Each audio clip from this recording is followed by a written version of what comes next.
Hi, everybody. Welcome to this week's episode of Paleontologists Rank the Dinosaur Designs of Jurassic World Evolution 2. We've got a really cute one for you today. Get ready to take a look at Hemalocephalae. Dalton, why don't we watch it come into the world? Certainly.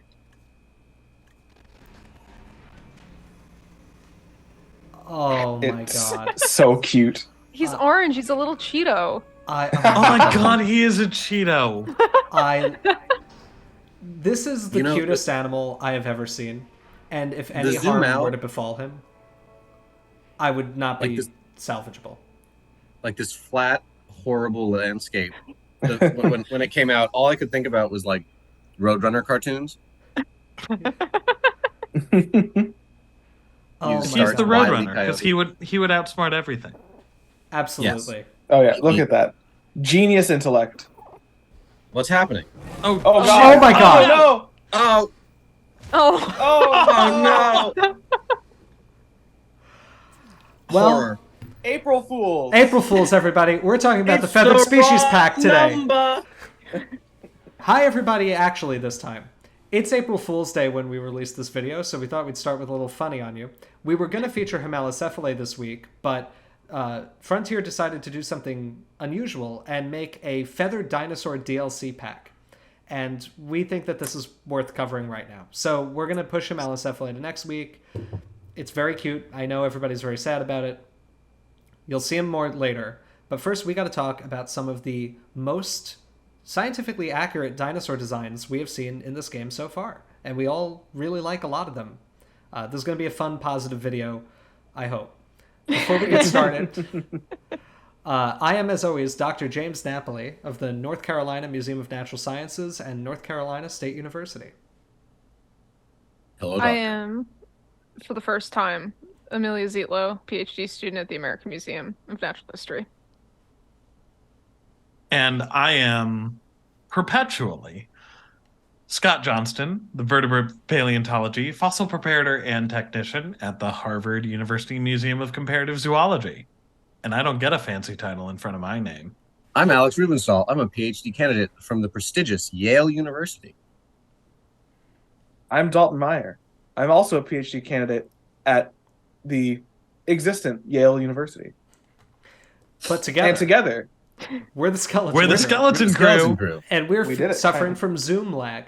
Okay, so Dalton, why don't you take us to the first feathered Sure. dinosaur enclosure? well, what do we want to start with? We've got 4 brilliant options. Do we go Should in an we do this increase in perhaps- size order? Or a phylogenetic distance kind of dealio. Ooh, I like that. If we're starting at the base, then we're starting with the pterosaur. Then yeah. Which is That not a also is the dinosaur. Did smallest. you guys know that they're not dinosaurs? What? This you is a know flying reptile. What? Dip. You know what else is a flying reptile? Oh, do A you have bird. some ready to A release? bird. I sure do have some ready to release. I forgot. Let's have Oh a- my god, some they're more. so tiny. I maintain that these. Oh, I don't. I've kind I of. thought I did. I flip flopped. I'm a politician, but these are my favorite. They're very good. I'm I so called it excited. would be. It does Oh my look God, a little favorite. bit like it's from How to Train Your Dragon. It's toothless. Oh, yeah. It's toothful. He's got little Well, teeth. so is toothless. I know. Oh my god. Oh my God, he they hops hop like a frog. Jinx. Yes. Oh my Yeah, God. there. We've got a bona fide Kermit happening here with this green one. Oh. I'm in love Kind of with Yoda these. vibes.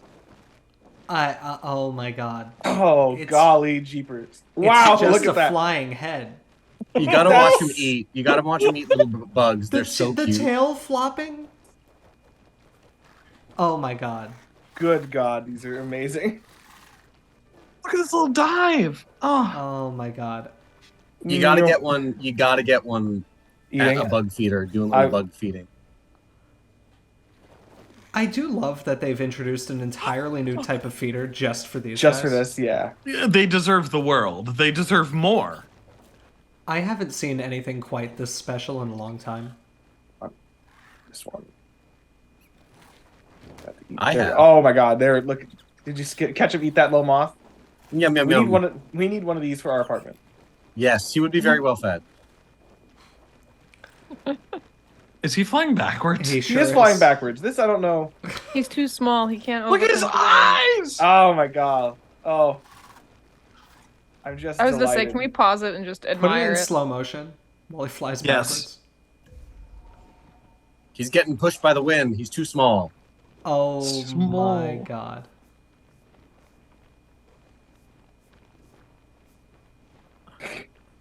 Look I at just this love the little guy. pom-pom on the end of his tail.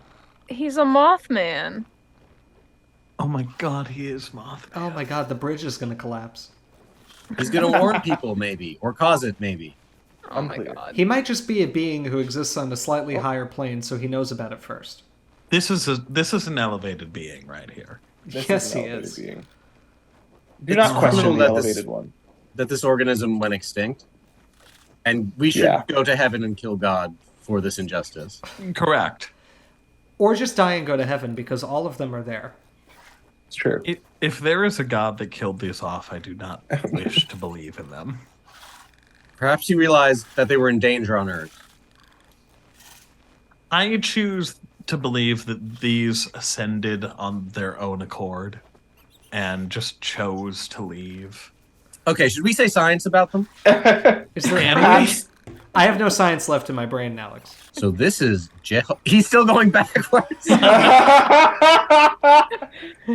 This one's Michael Jackson. He moonwalking. Cool. This young man is called Jeholopterus. He is a kind of pterosaur, so a flying reptile, and we've had them on the channel before.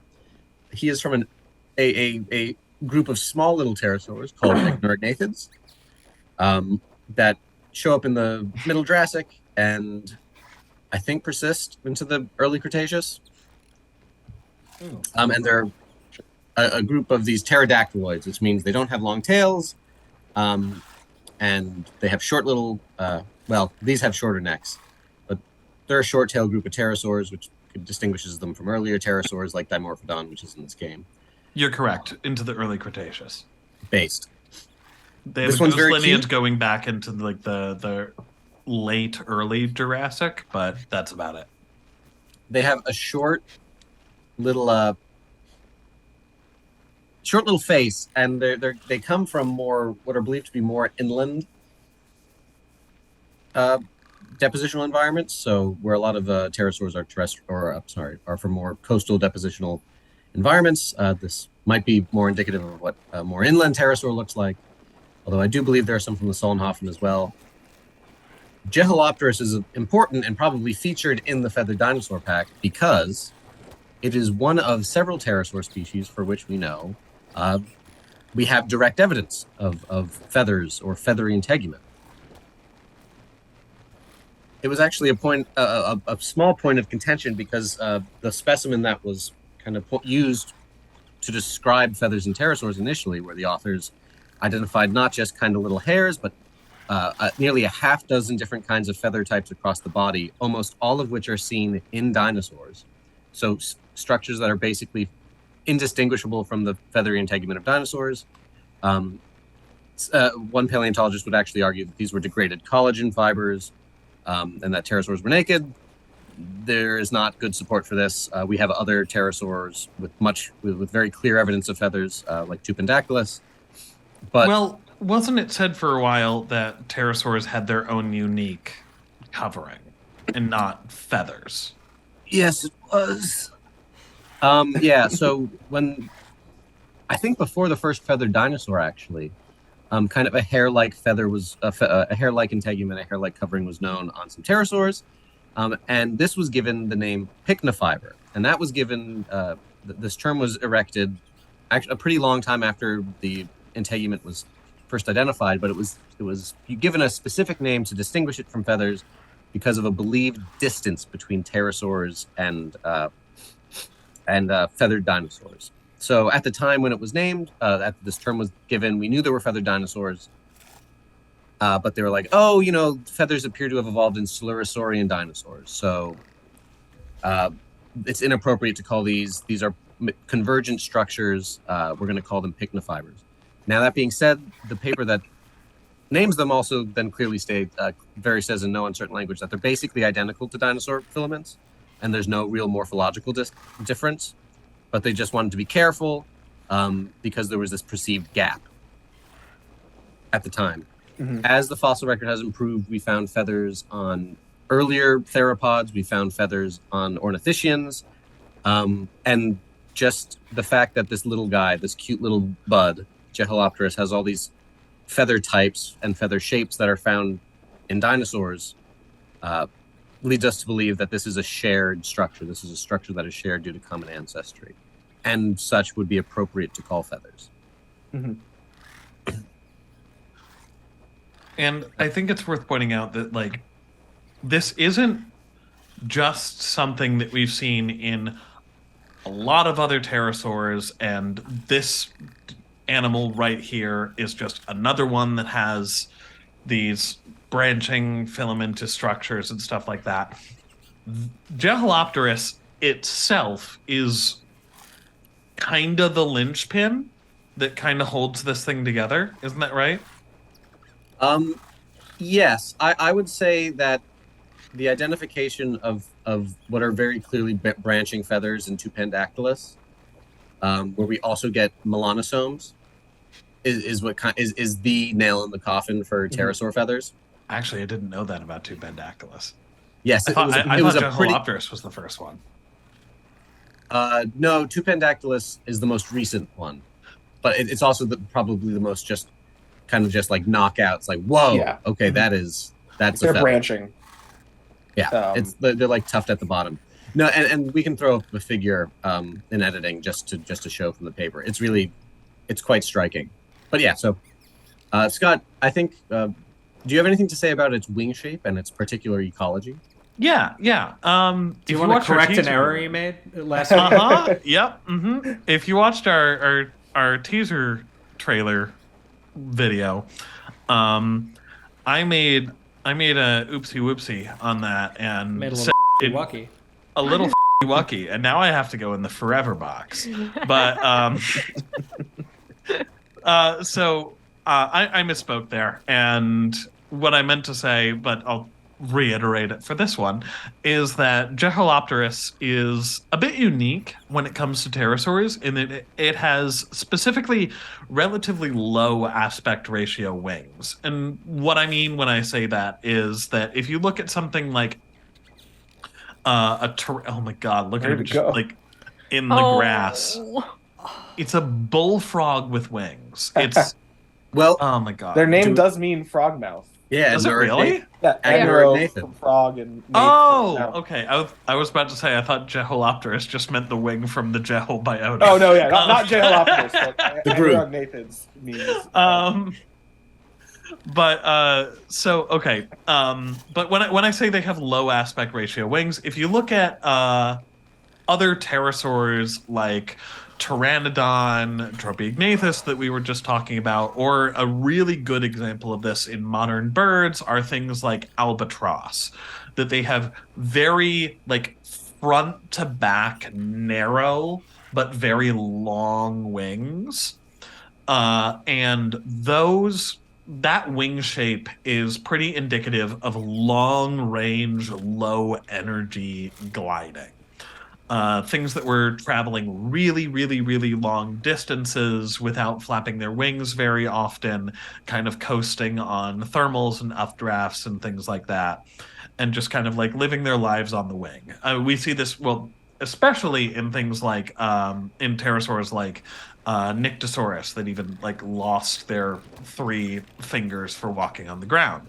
But neuronathids kind of did the opposite, where they got a lot shorter and wider wings, which allows them to, while it doesn't have this guy going sideways, but I love the colors.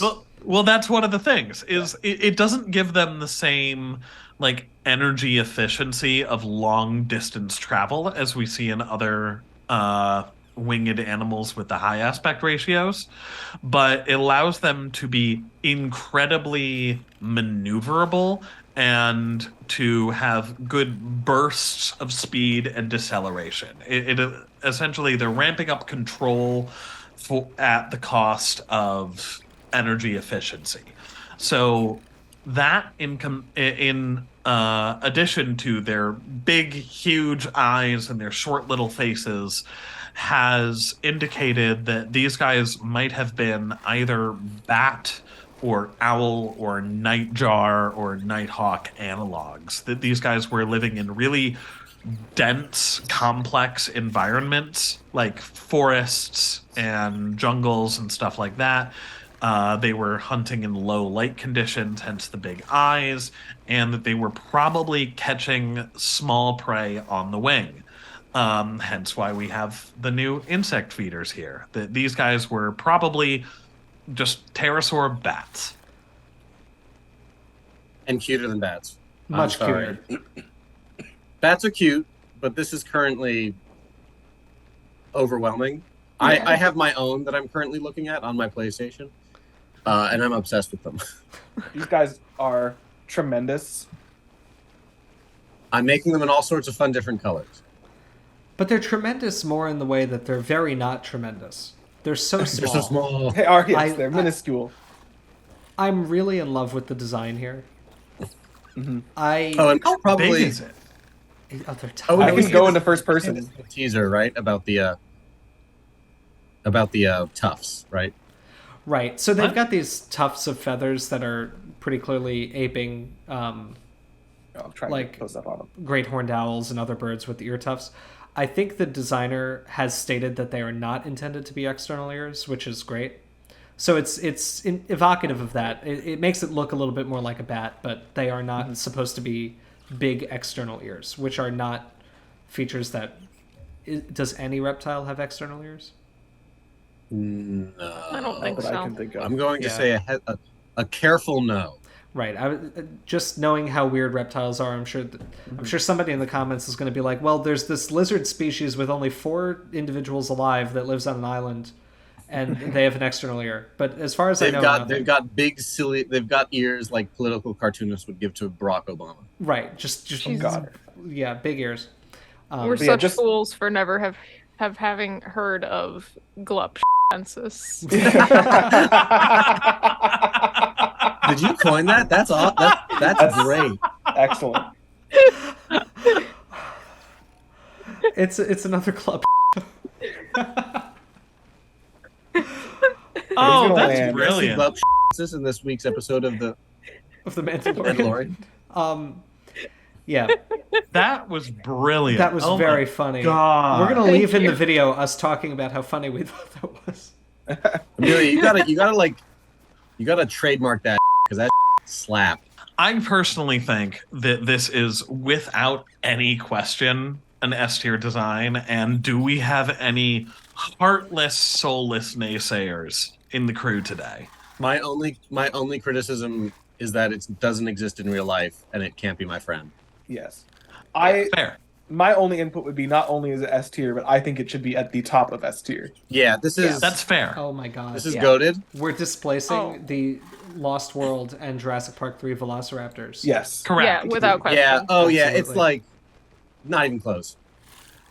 This is Like amazing. those are good designs, but like this This is a perfect No. being. S tier. this made me feel joy and happiness. Like it or not, this is what peak performance looks like. You might not like Peak it. aerial But these are all little maneuverability, in guys. fact. These are short kings. They are. And wide kings. Stocky King. They're just amazing. The only criticism I'd have is similar to Alex's. I don't like knowing that any of these were ever harmed. Yeah, the idea that we know of them in the fossil record is what upsets me because it means I know that they've died. At least one of them died. That's a Yeah. similar feeling I get to Sinosauropteryx. That like I look at that and I'm like, this is the perfect reptile It's pet tragic. that's ever existed. For those of you who don't know, it's this but a crocodile. Yes, short, Cre- squat, small. And It's so a cute. Cretaceous herbivorous pug crocodile. It's amazing. Madagascar. And you can't have one. Nope, No. they're Because all God dead. took it away. Well, so this lead-in is for Yutyrannus quali.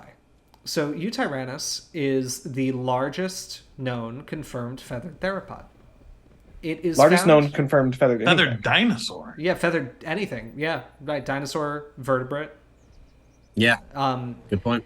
Yeah, so Yutyrannus, well, first let's see it come into the world, and then I'll talk about it for too long.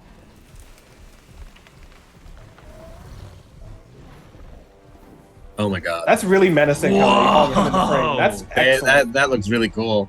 I like how they come out as a group. Yeah. Yeah. No, this is really cool. Oh, Jesus.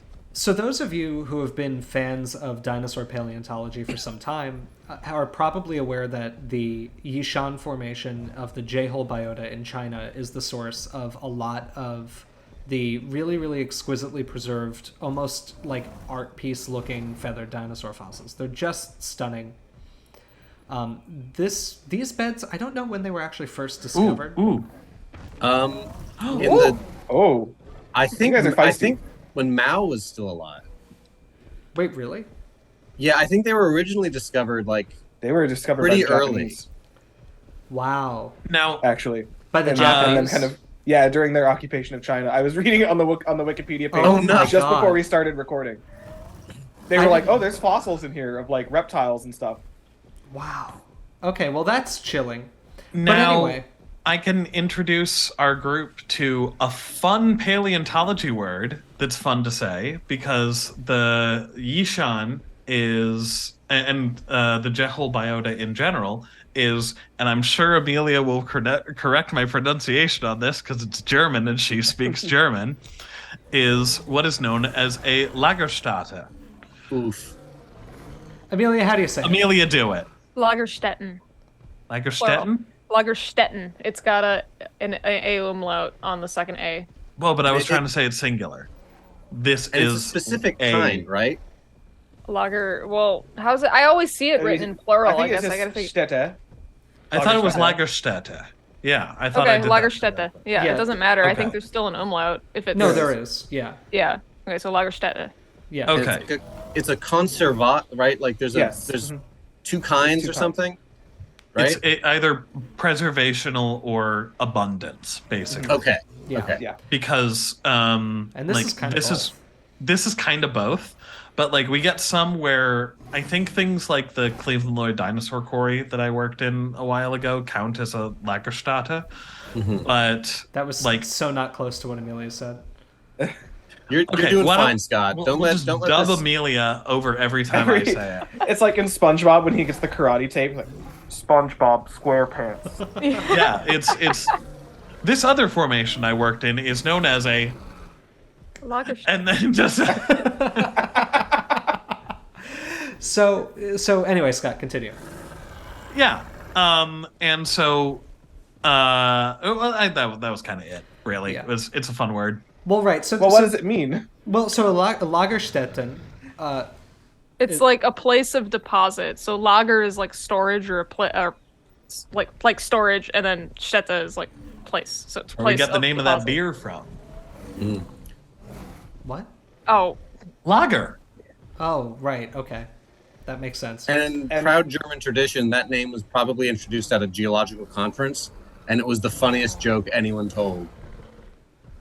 So, okay. Anyway, so what I'm getting at here, so Lagerstätten are generally in paleontology, like they refer to these places with really amazing fossil preservation or abundance. So that's kind of what we were getting into, is like some of them are just called that because there's a lot of fossils there. Some of them are called that because the fossils are preserved in an unusual way. And sometimes it's both. And sometimes it's both. And that's what's happening here. What is interesting about the Yixian Formation is that it's one of the very few places in the dinosaur fossil record where we have a preservational bias toward small animals. The most common things we find are bird-like dinosaurs that are like smaller than a cat, birds themselves, which are usually about that small. We find a lot of fish, lizards, I think, right, Dalton and Amelia? Yeah. Like small stuff. And in the dinosaur there's fossil one- record, Alex, go ahead. Oh, this might be something we can talk about in a bit when we talk about the actual feathers on Yutyrannus. But there is something interesting that we don't find. So the reason that this is important is that most of the dinosaur-bearing fossil beds that we have from the Mesozoic are heavily, heavily biased toward preserving only large animals. And by only large animals, I don't mean like bigger than a horse. I'm talking multi-ton behemoth type animals, especially in North America, which is where most of dinosaur evolutionary history was known for a long time.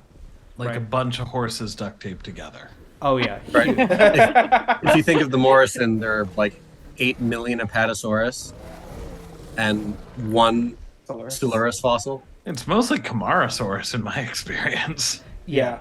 But I mean, there's a lot of sauropod species known, and I remember tallying this up for a manuscript that I hope will one day be submitted, but there are, at 5 or 6 small theropods known from Each 5 known or from, 6 specimens. Right. Right. 1 or maybe 2 if you're ornitholestes. And even that's... Wow. So, James, are you saying that small theropods were actually just very small parts of the fauna there? No. In fact, what I'm saying is that, like on Earth nowadays, there were probably more small things, and we don't see them a lot of the time, but we do see them in the Yixian Formation.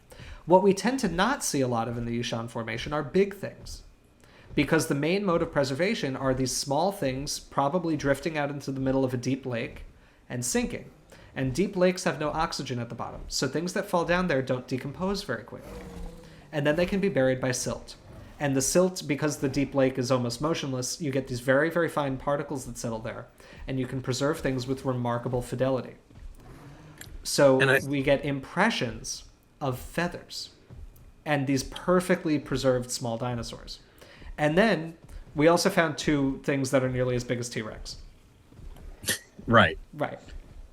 And also, right, it's believed to be downwind of a volcano too, right? Yeah, it's Which like might be- ash deposits. Yeah. Right. So Is that now? Has that been proposed as a possible factor that's explaining the why things are dying? Is Melong from there, or is that a different? Yeah, place? Melong is from there. Yeah, and Melong has been hypothesized to be to have been killed while sleeping because of gases, volcanic ash. Because Melong translates to like sleeping dragon, because it's a great name. Because it is curled up in a little ball with its head tucked under its wing, just like we see in modern birds when they're sleeping. Volcanoes are a really good way to get these really exceptional fossil beds. But Alex, you wanted to mention something that's not really found at Yixian. There ain't a lot of crocodiles.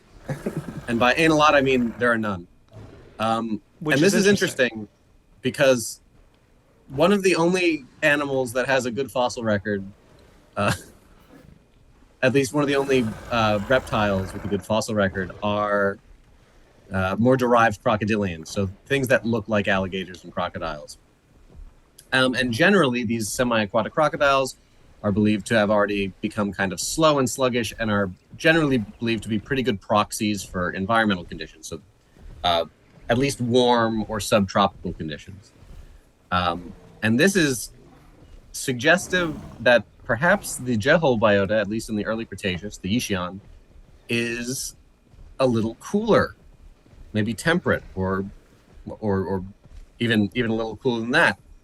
Which is supported by other lines of evidence that have been used to suggest that this is a high elevation lake and thus had a cool climate. And this kind of gets into Yutyrannus and its feathery goodness. Mm-hmm. Right. Which is... Oh, yeah, go ahead. Go. Yeah. Well, I mean, it's been proposed, I think. I don't even know if it's in the literature, but it's been proposed a lot that this is related to it living in a cold climate, so it's a big theropod that has feathers for insulation. Right, I just want to clarify. So the cool climate is in the literature, but why it has the feathers. Right, why it has the feathers might not be. And now, I mean, I'm not up to date on the paleo-environmental reconstructions for the Yixian. My understanding is they're basically saying temperate. Like, too cold for crocodilians is not frigid. That's like New Jersey. I think that's the case. Yeah. I'd have to double check that. But yeah, so right, because Yutyrannus is a big animal, and there are some questions, and we'll talk about this more in a little bit, about like how big could you be and actually be feathered? Like what would make sense? And Yutyrannus we know is big and is feathered, and perhaps that would make sense if it's living in a slightly cooler climate. According to Wikipedia, the average yearly temperature of the yixian is estimated to be 10 degrees Celsius, which is 50 Fahrenheit. So if that's the average yearly temperature, there could very easily be snowy winters. Right. And that's kind of what I was getting at. Like, we're not saying that the animal lived in like a polar tundra. We're saying that it lived, somewhere like the Northeast United States, or maybe even like Seattle, Pacific Northwest, where you've got like maybe snow in the winter.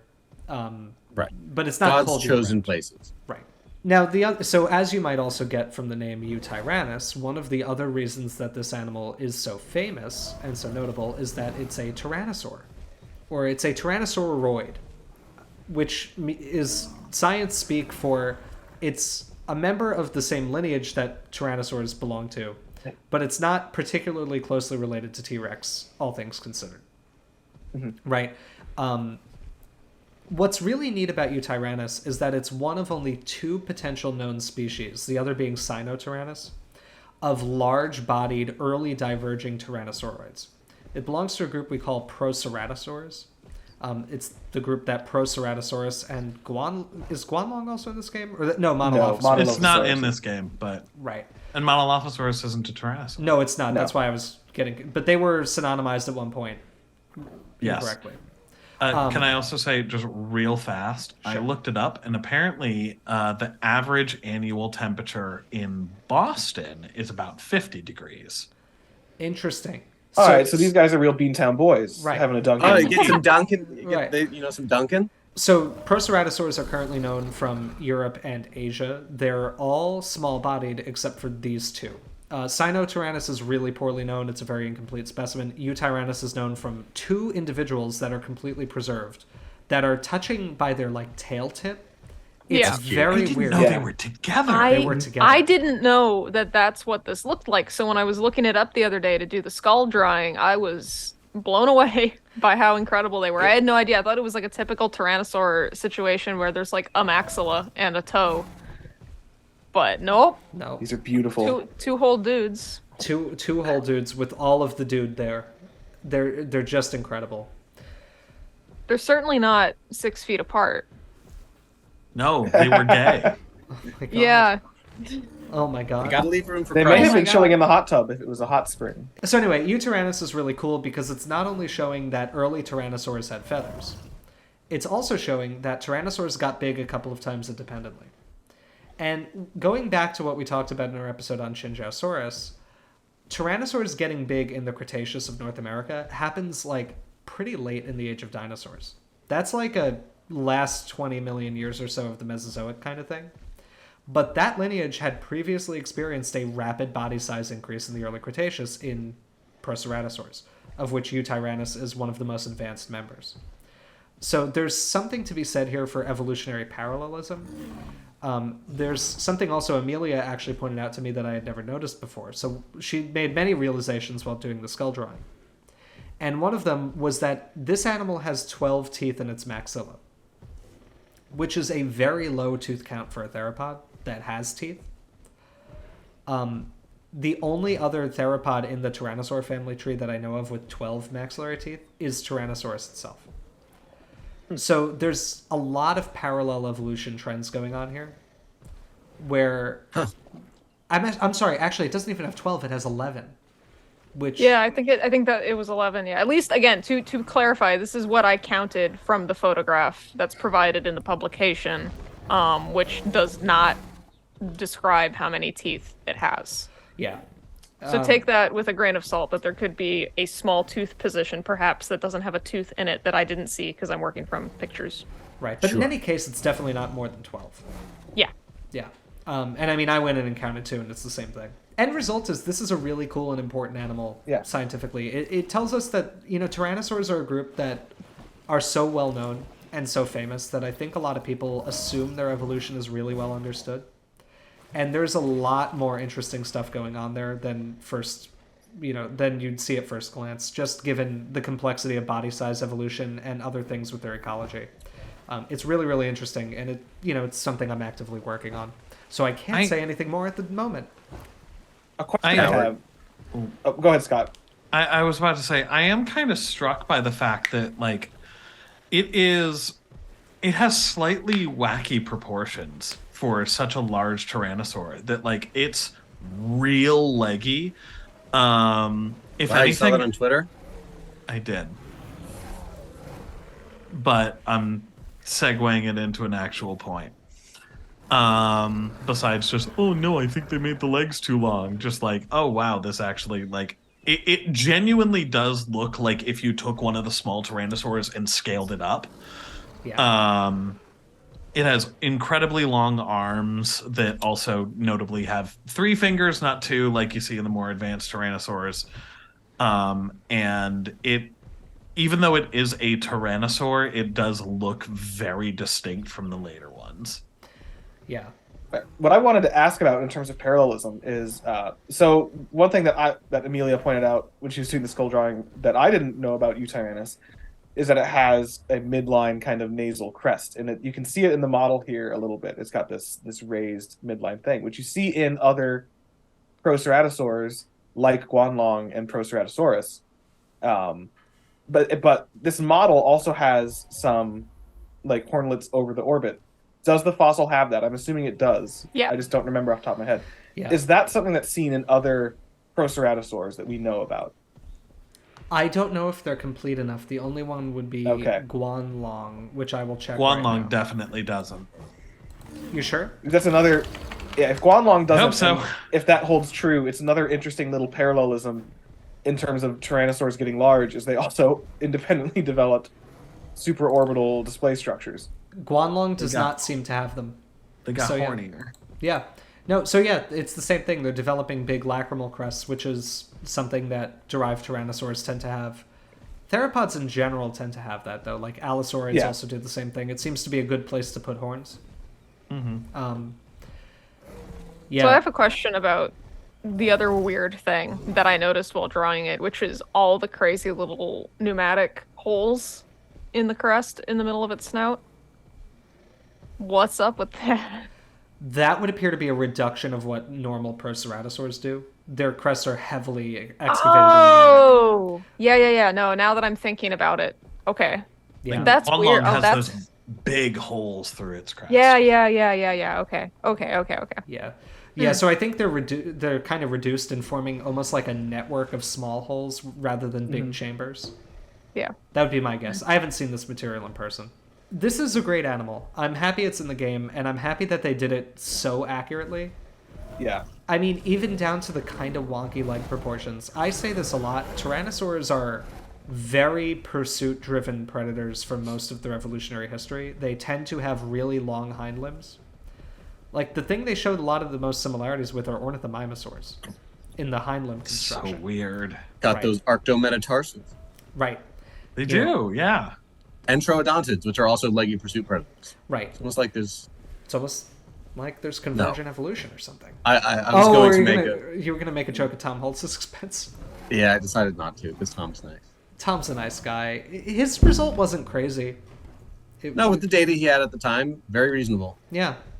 What was the clade's name? Belatosauria. Belatosauria. Yeah, so this was an idea that... So Tom Holtz's original phylogenetic work on theropods proposed a fairly unorthodox arrangement where tyrannosaurs and ornithomimosaurs and troodontids were all part of the same group. And that was based mainly upon the shared presence of a shock-absorbing feature in their ankle, what we call an arctometatarsus, where the third metatarsal pinches between the other two. That seems to be convergent. It seems to be something that every group of highly cursorial theropods does. There are other weird similarities, though, like troodontids and ornithomimosaurs have an inflated bulla in the parasphenoid bone in the skull, which they're the only two groups that have that. Hence the name of the clade, I presume. Right, Belatosaurus. Yeah. Little funky. It's a little funky. Right. It's a little weird. But anyway, it wasn't a crazy result. It's just that as more fossils have been discovered and more characters have been added, that original matrix, that result doesn't obtain anymore. That said, I think what's worth considering is we talk a lot about how fast T-Rex was. Right? That's a subject of a lot of interest, whether it could run, whether it was fast enough to chase the Jeep in Jurassic Park and everything. T-Rex is a weirdly slow and heavily built tyrannosaur. It's essentially like if Ferrari was like, we made a pickup truck. Well, James. You'd say, why? James, you're showing your hand here. Okay. Well, never mind. What I'm did I actually do wrong, screwing Scott? up. No, I was going to say that it would be an even better joke if you were talking about... This is me just absorbing car history from my dad. Did you know that Lamborghini was a farm company before? Of course I do. Okay. I know Italian supercars. There's a reason I like Ferrari. They were never farmhands. So T-Rex is kind of like if you've turned a sports car into a pickup truck. It has a lot of adaptations that we know indicate that it was part of a lineage that was optimized for speed. But T-Rex was too heavily built to move that quickly. Yeah. And we'll talk about that more at some point. Anyway, should we move to the juvenile morph? Well, of this we animal? need to rank this. We gotta rank Oh, we have to rank it. Right. S tier. S. Yeah. S. S. Easy S. Beautiful. Right. I like the stripes. I Oh. cannot think of a way that would improve this. No. If it was real. It Again, as it's been moving around and like as it exited the hatchery and stuff, it strikes me that somehow when they made this model, they made this incredibly menacing. Like this is one of the more menacing dinosaurs in the game. I kind of want to see it from first person view before we go away. It's got Just a bit to, of a tooth. I really... Oh, they're all just conferring in the lake. Well, that one doesn't want to pay any attention to me. I really like the colors they gave it on the horns and on the face and on the little like midline ridge. It's... Man, it really does look like it wants to you up, doesn't it? Yeah, they just kind of they got a way about them. Because it's feathered, it captures the evil and hatred of birds. All right, so the juvenile form of this animal is also in the game.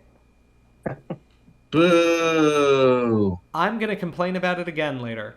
So, talking about important feathered dinosaurs from the Yixian Formation, Yutyrannus is maybe only... It's not even the second most important, because Microraptor is also from there. But the first most important feathered dinosaur from the Yixian Formation is Sinosauropteryx, which was the first confirmed feathered dinosaur. Non-avian. Stop. Yes, I know. No one cares Everyone about knows what I mean. Archaeopteryx is important. No, I yeah. have a that's fine. tattoo of it. That's how important it is. All right, fine. Yes, so the first confirmed feathered non-avian dinosaur. Sinosauropteryx was first announced, I believe, in 1995 at SVP. It was the Society of Vertebrate Paleontology meeting that happened at the American Museum of Natural History in New York. God, what I wouldn't have given to see that. I know. Holy shit. What I given to be born. To be alive. Yeah, I think I was born when it happened, but it was I was very definitely little. born by then. I was. Oh God, I'm the oldest one here, aren't I? Yeah, you are. Mhm. Yeah. So it was at the AMNH. John Ostrom was there. We're going to talk a lot more about John Ostrom in a later video because they absolutely butchered his boy in this game. But John Ostrom discovered Deinocheirus and published the first of a series of papers and a bunch of later papers in that series that argued pretty persuasively that birds had their ancestry among non-avian theropod dinosaurs. We obviously now know that this is correct. At the time, Ostrom was, whose name I can't pronounce consistently, Ostrom was mocked by colleagues. He was routinely, made fun of in literature.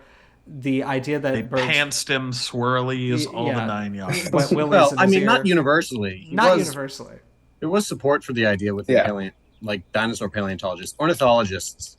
Oh, ornithologists were hate not him. happy. Yeah. With this one weird trick. Being a scientist, ornithologists hate him. Right. Ornithologists really did not like John Ostrom. But I mean, there was pushback from the broader vert paleo community as well. It was like dinosaur specialists were the ones who were seeing it first. But in the broader sense, there wasn't a lot of broad acceptance for the idea. And then he came up with this ludicrous idea that some dinosaurs may have even had feathers, which the ornithologists really hated.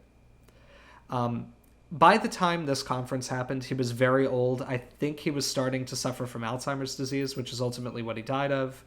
I think so. He died in 2006, I believe. Yeah, so maybe not quite suffering from it yet.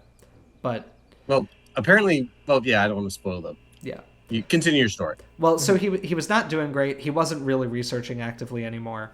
And he was apparently in the Hall of Saurischian Dinosaurs at the AMNH, which culminates with an exhibit about the evolution of birds from dinosaurs.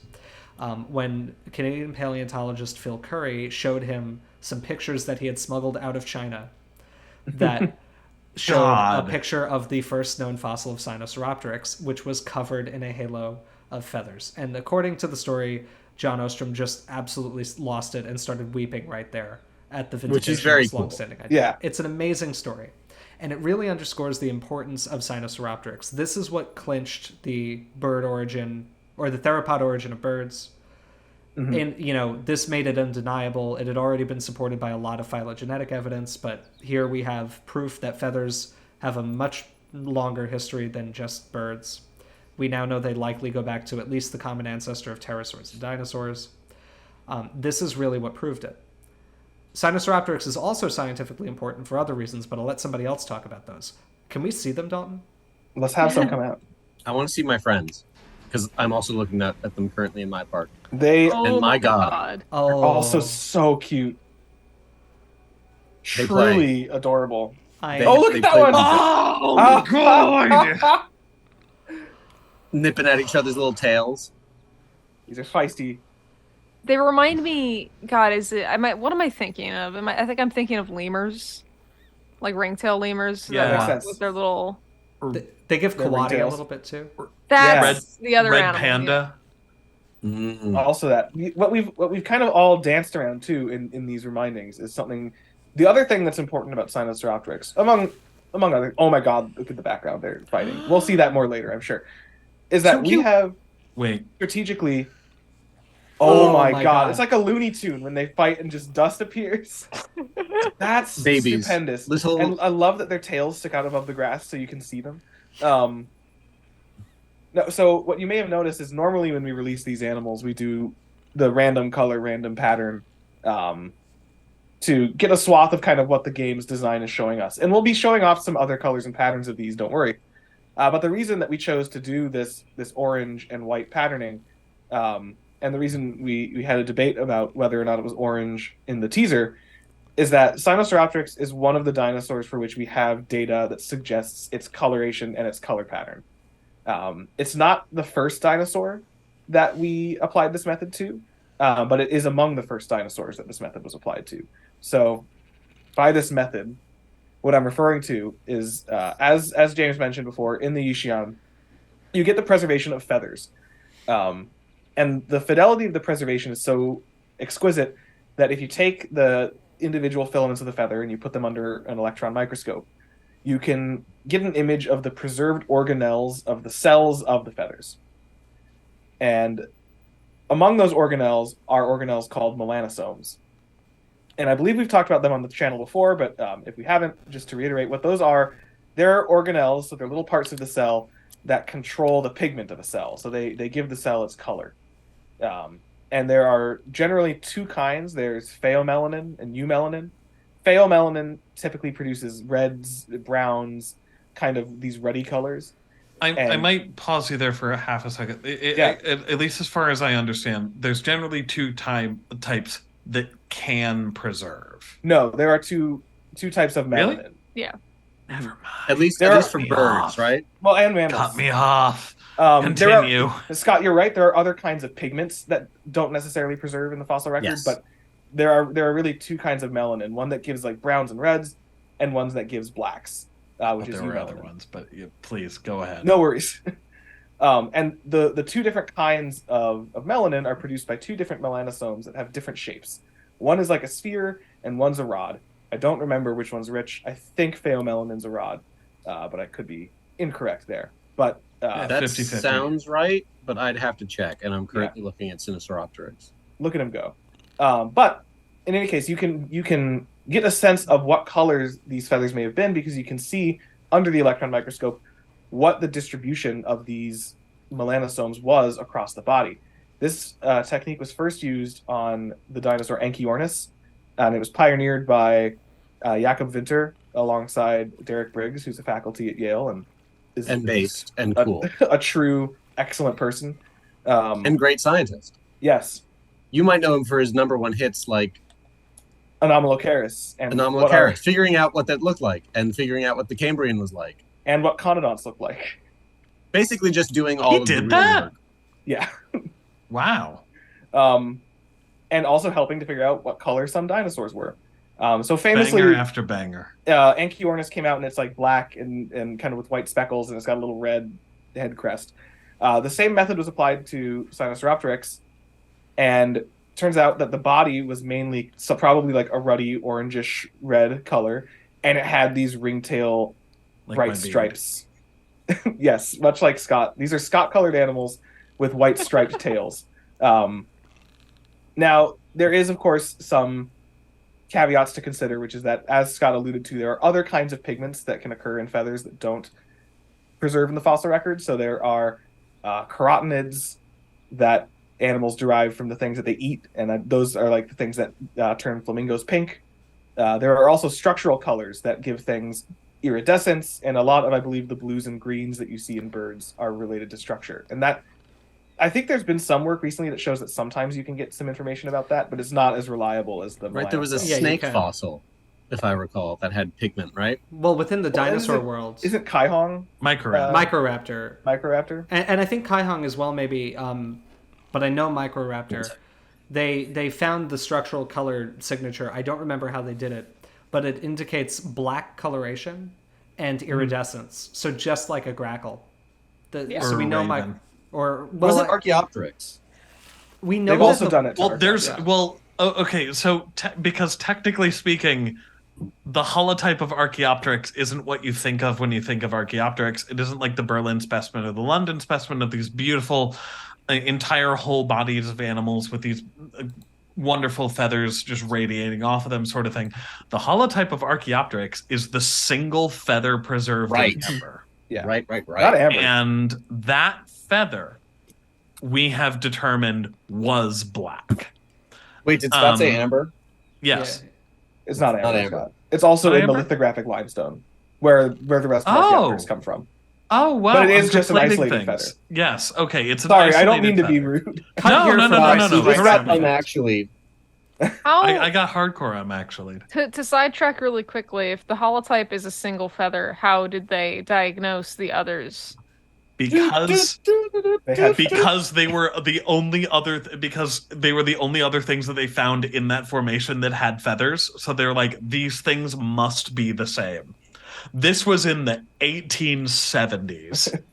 That sounds like it's gonna be a problem one day. Don't pull that thread of that sweater too hard. I think I've heard that, like people recognize that, like, they don't really consider the feather the holotype anymore, that one of the known specimens it's not like a designated neotype, but they're like, yeah, I know, it's just very funny. No, it really is, because like because also if memory serves, the definition of what a bird is anchored on Archaeopteryx, and we only have a single feather of it. So it's essentially, we're doing a Cinderella walking around the late Jurassic of Germany, just holding this feather up. It was like, are you a bird? Are you a bird? Just like... Well, I mean, we're not really doing that. We just kind of disregard the holotype. Yeah. We really do. But it also is worth mentioning, I believe there's now 2 species of Archaeopteryx, or one of them's a different genus, depending on who you ask. There are a few species of Archaeopteryx. Our really good friend Charlotte pointed out that I have the one that's on my wall labeled as the wrong species. And then there's Ostromia, which is basically a very similar animal, but a different genus. Right. But there is more than one species of Archaeopteryx. There's Archaeopteryx lithographica, which is kind of the famous one. And then I think at least one other valid species. It's a Semensi, if memory serves? I think so. Because I need to update the label on mine. I was just struck by something in that little animation there. Right at the end of it, where one of them kicks the other one off, I wonder if that's a nod to the leaping Laelaps. Yeah, the fighting Laelaps. I think it might be, because that was like picture perfect, one on its back. It was one in the a air. Picture perfect, oh man. If they fight again, I'll go slow motion. If that is the case, that is brilliant. Well, that's something we can probably find out. Wink. We probably can. Didn't really need to leave him. Which I'm also slightly surprised they didn't do that with Yutyrannus, because there's the famous Yutyrannus mount that does that. Yeah. Oh yeah, we could look at some other colors of these guys. So that's the story of color in Well, it's not the whole story. There was another paper that refined it. Yeah, so a couple of years ago, they reanalyzed it at a far greater density. This was a paper out of Jakob Winter's lab again. And they found that not only did the initial assessment of the ring-tailed color pattern and a general ginger coloration hold up, but they found evidence for countershading where the belly would have been a pale color or white, and that it actually had a dark bandit mask around its face. The color pattern here is, oh my god. Let's see. I can't believe speak the while author of saying that paper is Yeah. Not quite. Not quite. Smith? Never mind. Smithwick. That might be wrong. But the author of the paper that did the bandit mask also published what I think is kind of one of the most important, at least. It's a paper link that I've shared the most online, because amongst anti-intellectual communities, especially the weirdo bandits or YECs, there's this whole Sinosauropteryx feathers are actually just degraded collagen in the skin. And these critics would point to degraded ichthyosaur skin, which kind of has this kind of filamenty look to it. But the same team that did the work with, or at least one of the same authors, and I'm embarrassed I can't remember his name or their name. Basically, they did the systematic look at Sinosauropteryx, at ichthyosaur collagen, and pretty robustly demonstrated that that the features in dinosaurs are not degraded collagen, and it was really the nail in that coffin. I have one more thing to share here. Do you know who the first person who proposed we knew Sinosauropteryx's color pattern was? Who's that? No. It was long before we looked at under an electron microscope at it. It was, Was You it in can a kind book? of see it on the fossil, right? It was Nick Longrich when he was a master's student who looked Really? at the fossil and saw the colored bands on the tail and said, hey, in an SVP abstract, he never published a paper on it as far as I know, hey, this thing's got a ringtail. And people were like, no, that's just weird breakage pattern. And he was like, it's regular and repeating. It's not a breakage pattern. Oh, I thought you said he thought it was orange. No. I could believe someone could infer that it was a ringtail. Yeah, Yeah. Because, there is a little bit of coloration difference, and it does map with the distribution of the melanosomes. Well, yeah. It's also what makes the reconstruction of it's collagen fibers. No, what are you talking about? Right. It's regular. Whatever. Yes, that's cool. I didn't know that. I didn't either. We're gonna release some more Oh my Please. god. because Wait, Oh, are hey, these also look. orange? I made a Or discovery. orange ones. Oh, look at that. Look at them. Now, are these juvenile Yutyrannus? Alex, Whatever they I'm are, they're dodging not the question. orange. They sure are orange. Oh, sorry, I didn't even hear you ask. Oh, no, we were just all it's in the saying shade. they I were can't see it. orange. Hey, go to the other side of it. Go to the other side. Okay, so it's green on the side, but the top still has orange and brown. Brown, but this is the green skin. Yeah, but the top still has orange and brown. Someone did a computer thing and proved that there was orange and brown on the model I saw. I was correct. If were not just correct. technically, You but know, being you were technically incorrect is because the best kind of we were correct. asking if it was the orange skin. Oh no, that's and- the green skin. It is the green skin, and He it is admits it. green with hints of orange, with hints of Yes, brown. but there's still I hints of amend. orange. Lick my balls. I will was be never licking wrong. nothing. You were wrong. I was never Admit it. wrong. You were so wrong that your camera lost focus. Your Incorrect. camera isn't even believing you. You know what's I'll have you interesting, know, though? many people agreed with me in the comments, and Many wrong people. One thing that I think is worth noting is that even though this is the green skin, this is also a plausible color pattern, right? Because as is. we've said, a lot of pigment types and coloration types don't fossilize very well. I don't know if the degraded or the kind of more simple feathers that Sinosauropteryx had are capable of having the kind of structural color you need to get greens. But it is theoretically possible that they were, as far as I know. In which case, this, which is green because of structural color, but still has a lot of the red and the red pigments and the ring-tailed pattern, would be a perfectly reasonable alternative hypothesis.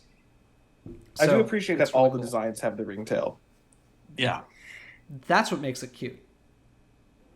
I mean, the bandit mask is really cute, but that ringtail, oh my god. Yeah. Was like the lemur, the best kind of animal. Or the best primate, I should guess. The I should say. Zaboomafoo of dinosaurs. Absolutely. I love this little guy. I do too. Alex, were you I before when you were misdirecting about color, what were you trying to bring up?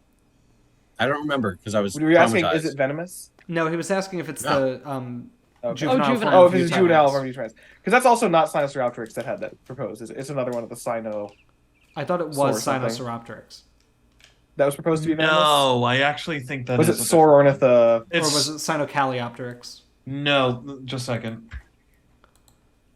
Or wait, are you talking about the venom or the juvenile Yutyrannus? No, the venom. That was is Sinonithosaurus. Sinornithus. Yeah. All right, never mind. Yeah, that was a We'll just dromaeosaur. not talk about it. Yeah, so is this a baby Yutyrannus? Good question. It's No. not. But how do we know? It's not. Moving on. Should we rank it? 100%. Yeah, All right. Yeah. S tier. Again, Sinosauropteryx. banger. S Yeah. tier. Love it. S. It's adorable. Oh my god. One of the best designs I have ever seen. Okay, well, now S that tier. we've ranked it, S tier, Last one. let's see the last big feather boy. All right. We'll take a As we- detour away from China. Mentioned we wanted to see and talk about in a previous episode because we've had a weird density of ornithomimosaurs. Yeah, we really get weird streaks. We do. Let's look at the most normal and most reasonably sized ornithomimosaur that ever existed. Yeah. And I think the size, I think we were, I looked and it looks like it's the right size. It does. Wow. Here come the ducks. Now there is a duck. I hate that this is a real thing that existed and evolved on Earth. And yeah, this is another SVP reveal classic, Yeah. which we did talk about in kind of our other video. Yeah, but so this was a mystery for a long time. It was just the floating disembodied arms. Right. And we should, we're gonna suggest that we might be doing special focus series on not dinosaurs necessarily of the game, but dinosaurs with interesting stories, which this is one of. Ooh. The short version is arms, but body. What it is? What it be? We don't know. Is it big predator? I don't know. And then, like 70 years later, they found the rest of it, and it turned out to be much weirder than we thought. It's really, really awful. I'd be fine with it if it weren't for the hump, Yeah. which has like no apparent biomechanical reason to exist. I mean, it must have done something. It's just built different. Display structure. It's lovely lady lump. Oh, look at it. It's digging for Digging. stuff. I'll be honest, like Great. the weird duck part of it me. Like all of it me. Well, It's such a strange animal. one of the things that I think is kind of interesting of just the fact of, I don't know where the sentence is going. One of the things that I think is really weird about Deinocheirus is that it's one of, if not the only ornithomimosaur that we have at least some solid evidence that it did eat meat. And by meat, I mean Crab. fish and Fish, stuff. Yeah. Fish, right? Sorry. Yeah, but I mean, yeah, fish. Are fish This really man meat? can fit so much fish. Well, Not Scott, with you the don't ass. sound like a Catholic. Catholic to me, right? Like we know capybara, that, we not know meat. that Deinocheirus was Catholic because it didn't eat meat, but it did eat fish. And it's got huge tantalizing humps. Right. Like any And- good Catholic. They did give it in the game the ability to eat from a fish feeder, Yes. which I think is a really awesome. Yeah. I've scattered some fish feeders around. I'll see if any are taking the bait, so to speak. Yeah. Now, I know none of us want to blow our wad a little bit early here because, as Alex intimated, we are planning to feature some dinosaurs with really interesting stories in a more focused way. And it would be a shame to say everything we have to say about Deinocheirus in this video. But I think there's one salient point, given that it's in the Feathered Species Pack. Should it be in this pack? Maybe. Yes. Probably not. I personally think it shouldn't be. I disagree. I think so. You think it was feathered? Well, Yes. to some degree. I don't think it's as shaggy as it's often depicted, but I think it was feathery. That's fair. I mean, I guess your answer for this would depend on what you think T-Rex had, because they're about the same body mass, so the same thermodynamic considerations would apply. I And think they're living in a similar environment, right? Similarly warm. I mean, obviously this is Yeah. known from a deltaic environment, like, which is alluvial parallax systems like the Hell Creek. So I think that this very shaggy, woolly appearance that's become a little bit of a meme, people want it to look like a moose, I guess. Moose man. It's the moose man. of Alcatraz. I guess its face kind of looks like a moose. Yeah, I mean, I get why. I always kind of was under the impression that the shagginess, the shaggy reconstruction came from the moa, Oh, interesting. It's possible. which is the And other largest, ratites. which is like the largest bird we have that we know what the integument looks like. So I can understand why people might exaggerate that upwards, but yeah, I mean, like Deinocheirus is several orders of magnitude larger than a moa. Right, this is like a 6-7 ton animal. This is T-Rex sized. Yeah, how much do moas weigh? 1,000 Not that pounds. much. I'm just curious. Yeah. I don't know. 1,000 pounds maximum, probably less than that. Depends on the species. There's a lot of different types of moa. I'll look it up. I'm Look it doing up, Scott. already. Also, Dalton, maybe turn on hunger so we can see them eat. Oh yeah, I forgot that we turned that off for this map. Yeah. Yeah, don't be upset if the Sinosauropteryxes start to starve. There's I'll some be kind very of upset.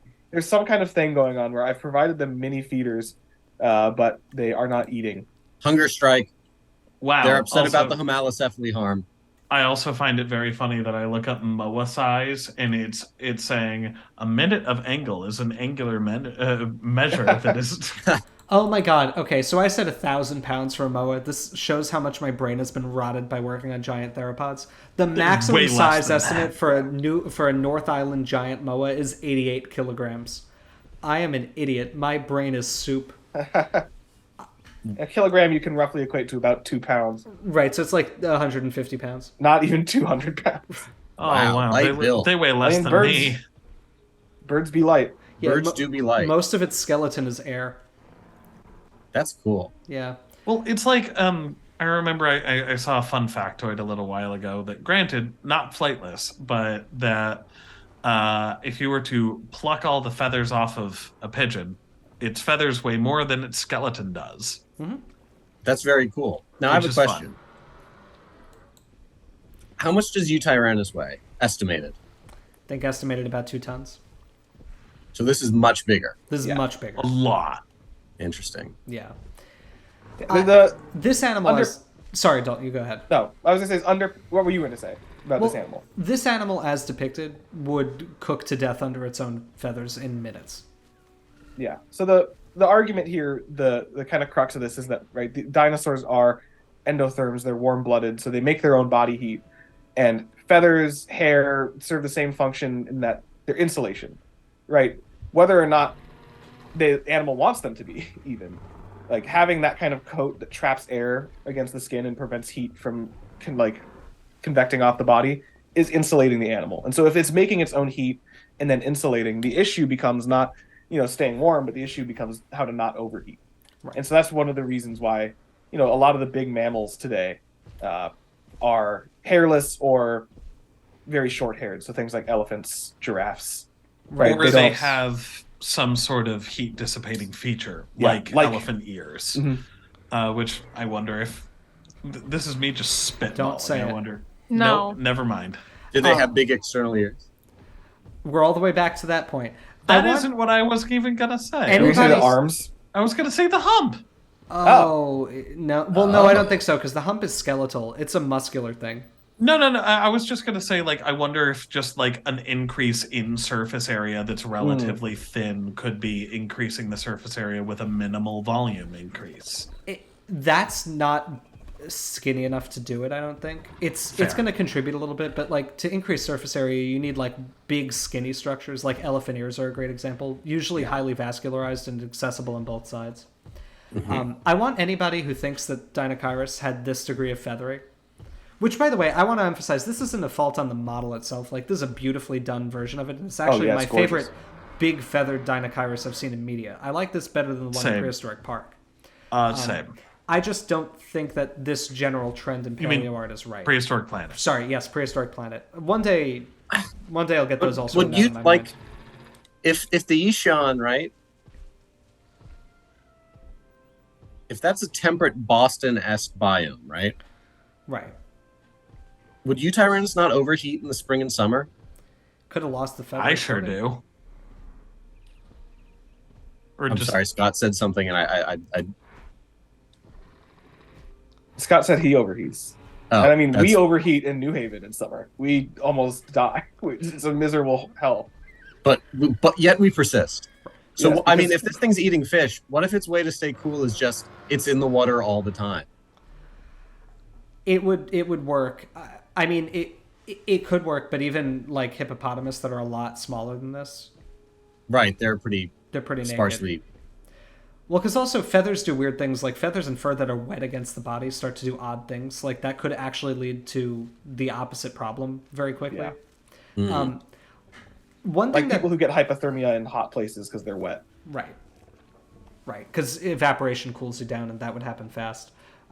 One thing that birds do when they need to cool down a lot. So generally, to cool down, you need to induce evaporation because the process of evaporation absorbs heat, so it cools you down. That's why people sweat. Most mammals do gular fluttering or panting. So you're trying to evaporate the moisture in your respiratory tract. We're going to ignore what Alex just did.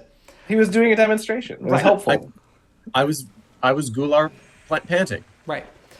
A lot of birds and like lizards will also do, when they need to shed heat quickly, they will gular flutter. So they'll move air in and out of their respiratory tract. What a lot of birds also do when they need to cool down is they just piss on their feet.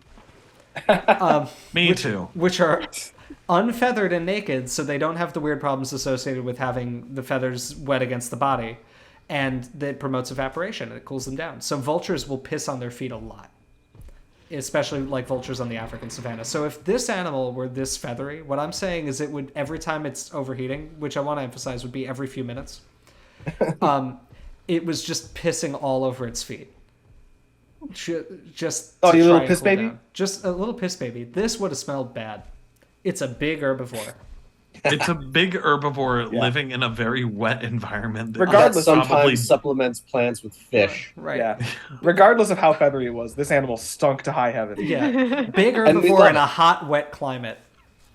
And we love it. Yeah, we do love Deinocheirus. It's the best ornithomimosaur.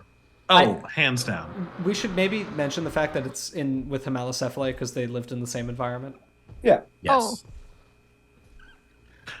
We really have the dichotomy of the cutest thing that has ever existed With a ghoul. with a gremlin, monster. so to speak. I have a soft spot for it. I think it's kind of cute, too. I It's think- goofy. I think this model really helps it. I've never seen a Deinocheirus before and not been bothered, and these ones don't bother me. Mm-hmm. Yeah, So that's an achievement, I think. it's a great model. I love the way it's done. My own disagreement of how feathered I think it was aside, I cannot help but recognize the amount of care and effort put into this model. It's really, really well done. S. See, well, another one of the things that I wanted to say, speaking of the environment here, is that I find it just kind of insane that this guy was also a contemporary of Therizinosaurus. Stop. What? I just It's said not. stop. No, it is. It is. Oh, it is? Yeah. Oh, yeah. Mhm. No, They're it's both just correct. I don't like thinking about the tall, giant arms ecotype that apparently was very good to live there. Just like some of the goofiest, weirdest, craziest looking animals were living in the same environment, and like they might have had some territorial disputes and stuff. These two just E-posing throwing and up their talking. arms and like JoJo posing at each other from across the Nemegt. Do you want me to put a Therizinosaurus in here? Do or it. would that distract from Well, discussion? The Nemegt, the fossil, the formation where God died. It's just the land of the Chads. Well, everyone had big arms. we could see them fight. I would hope they will. In fact, I think they will because Therizinosaurus Hates everyone. hates everything else. It's canon. This will probably kill the Deinocheirus, though. Maybe. I don't know. Oh I- wait, I've do we want to show the Deinocheirus doing sweet fight moves? From other Well, videos I've seen, it do We some might fight see moves. that. Yeah. Well, we can start baking like a couple other theropods Sure. for it Yeah, can to you kill. Yeah. cook a Chinjasaurus or something, a Tyrannosaur for it to murder? Let them cook. Or Hold up. Tyrannosaurus Let him itself? I don't know if it'll kill For that. Tarbo? I think T-Rex is too souped up for the game. We'll get two of them. Make a wimp Make a weakling T-Rex. All right. weakling T-Rex? JP3 T-Rex. Oh my god, I forgot how fantastic this I model do love is. this too. I love it. This is kind of about how feathery I imagine Deinocheirus to be. Same. Yeah. Yeah. I could buy that. There's I think the original art that came out with the paper that redescribed Deinocheirus and was like, hey, we found the rest of it. There was some paleo art there, and that also, I think, if I'm remembering correctly, is about as feathered as I kind of typically think of Deinocheirus. Maybe a Yeah, little pretty less. sparse. Along Oh, the they're back. already going. It's already mad. Oh no, Big bad. what if it slaps a Hemalocephale? Oh, Oh, I don't. Oh, it doesn't hate. It Oh, hates no. the Hemalocephale too. It's going. Okay, we might have some violence. here we go. This is. I'm shocked it happened so quickly, man. Whoa! Oh my god! Oh my god. Okay, now this is Angry something that Goose. could have actually happened in real life on this planet Earth.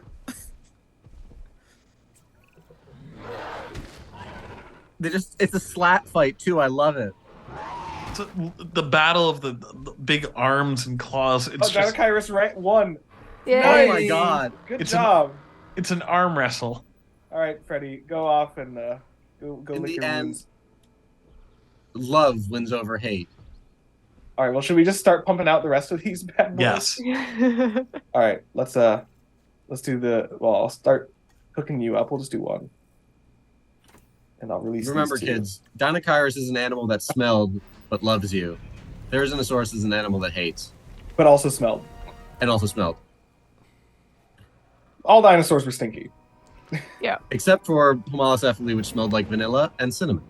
Yes, and Jeholopterus, which is not a dinosaur and which also did not stink. He smelled like strawberries, which hadn't evolved yet. But That's where strawberries got the idea. yes. Strawberries smell like Jeholopterus. We're seeing fighting. Yeah. So Well, no. we've seen this one already, so continue talking Oh, about no! strawberries. That My was a God. one hit. It learned That- new Deinocheirus tactics. Yeah. Stab it in the throat. Okay. I mean, maybe the Chinjasaurus will get it, and then we won't have to worry about this menace that we've created.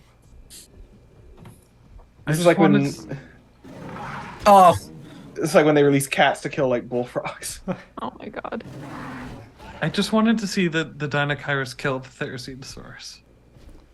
I want to see Deinocheirus kill anything. the disemboweling hand. Okay. I like how... So Therizinosaurus can do two things. It can lose, or it can instantly kill its opponent. It's completely random which happens. Thank God the other video we have to film tonight is short. The thing girls is, are the fighting. Therizinosaurus does keep getting hit pretty badly. Yeah.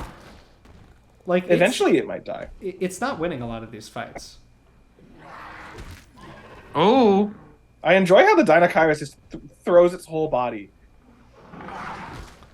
oh! Oh. Okay. Nemegt Fight Club. Oh, Bye. It one hit it? Oh, yeah. Yeah. that's unfortunate. God damn it. Sad. Sad. Not how I predict a fight between a Therizinosaurus and a Tarbosaurus would have actually gone. And by Therizinosaurus, I do mean Deinocheirus. Oh, the What the hell? Chinchasauruses are just The gonna girls fight are each other. fighting. I will not rest until this Therizinosaur is dead.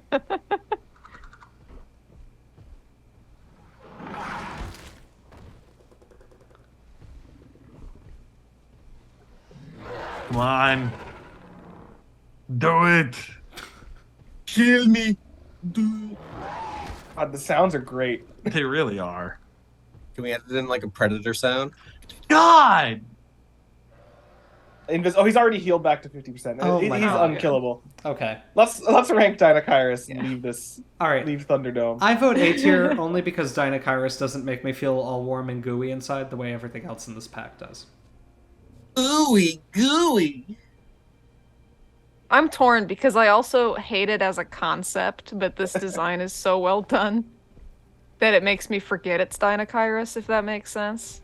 It's an A tier design on a D tier animal. This is also an S tier, and you are all high on cocaine if you think otherwise. No, I'm gonna give it S tier because the colors are lovely and it does legitimately make me forget that it's Deinocheirus, which is a great thing. Based queen, you're queen.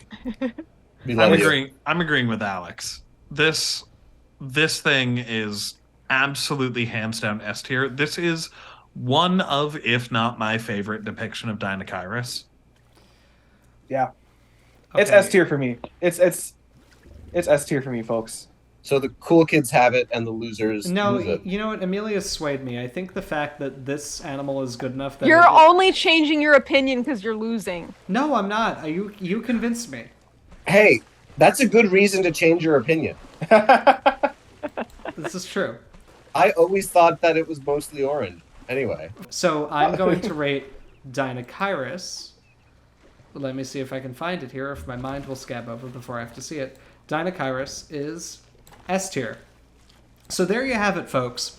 This whole pack is full of S tier dinosaur designs. You should absolutely purchase it. And one S tier pterosaur design. And one S tier pterosaur design. This is going to be the first DLC for this game I actually buy. For very good reason, because I want all of these in my park. This will probably make me play Jurassic World Evolution on my own when we're not recording this series again. And it's Genuinely only looking $8. forward to doing it. Yeah. Yeah, And I'm- it includes some nice quality of life improvements with the free update as well. And the, Can we also say they are not paying us to say this? This is sounding the most like an ad like possible. It is only $8. There's a good DLC with it. I'm gonna play it on my own time. It's Yeah. really good. No, amazing. Like we are first of all not paid by Frontier. I wish we were. That'd be nice. Yeah, that'd be tight. Yeah, that'd be It would great. be. Please. For all the free advertising we give them. But yeah, it's just great. And one thing that I really love here is that, you know, the dinosaur designs in this game are pretty all over the place in terms of scientific accuracy. You know, there's a lot of different design aesthetics that are used. I really do like that now in the game we can have a few dinosaurs that have their designs really scientifically informed to the point where I don't think we've had a single criticism of their design other than was Deinocheirus this feathered? And this is following how it's depicted in most dinosaur media. Yeah. You know, like Yes. It's an unknown. it's an unknown, and it's like this is not me saying the design has a problem. This is me saying I disagree with the general paleontological consensus on the animal. which James is- disagrees with the general paleontological consensus. F***ing news at 11. In other news, water wet. So, anyway, I guess what I'm saying is it's just it is nice to see a DLC for this game that is made with so much care and accuracy and like really trying to engage with how we understand dinosaurs to be now. You know, it's not that all of the dinosaurs in the game need to be like that, but it's nice that there are going to be some like that. Yes. Yeah. And I don't really believe in the power of voting with your wallet generally. But you know, provided that the other DLCs for this game aren't already planned down the roadmap, which they probably are. But you know, if enough people express both monetarily and in terms of just like engagement with social media that like, hey, we really love these designs, it might be the impetus to get more in the future that are really scientifically grounded and really made with a lot of artistic care too, that you can tell. Yeah, absolutely. And I would love that for this game and for the Jurassic franchise in general, but that's a topic for another video. As always, if you want to see more of our videos, like if you would really like to see us talk about Hemalocephali like we promised we would do this week and then rescinded on, Because we're liars. because we're liars and you can't trust us, you should remember to subscribe to our channel. You should hit the little bell so you get notified when the video drops, and you should like this video so that we know what kind of videos our audience likes and what you'd like to see more of. As Yeah, always, I mean, it would be good for us to know if you guys are enjoying episodes about video games, dinosaurs from video games, or our other content, which are episodes about dinosaurs from video games. Right. Or if what you're really here for are Fossil Friday review episodes. The last one of which those came out in December. We'll get back to it someday. One day. Wait, is it going to die now? No. No. Please. Please die. It's so covered in blood. Therizinosaurus is immortal. I just love the violence behind these fights. Blood for the blood god. Yeah. Skulls for the skull throne. All right, guys. Thank you for watching. We'll see you next week.